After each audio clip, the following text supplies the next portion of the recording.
বাংলাদেশ, একটা দেশ যা 1971 সালে পাকিস্তানের বিরুদ্ধে রক্তক্ষয়ী যুদ্ধ করে স্বাধীন হয়েছিল।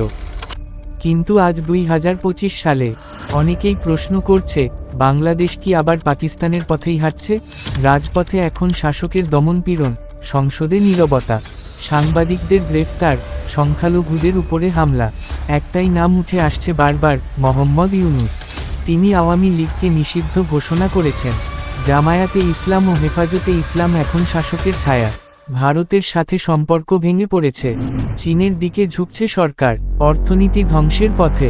IMF, বিশ্বব্যাংকের ঋণের বোঝা, সেনাবাহিনীর সঙ্গে সরকারের সংঘাত। মানুষ ফিরিয়ে আনতে চাইছে একটাই নাম, শেখ হাসিনা।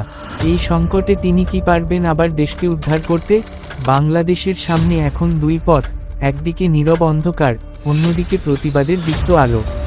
ভবিষ্যৎ নির্ভর করছে কে এগিয়ে আসবে, ভয় না আশা।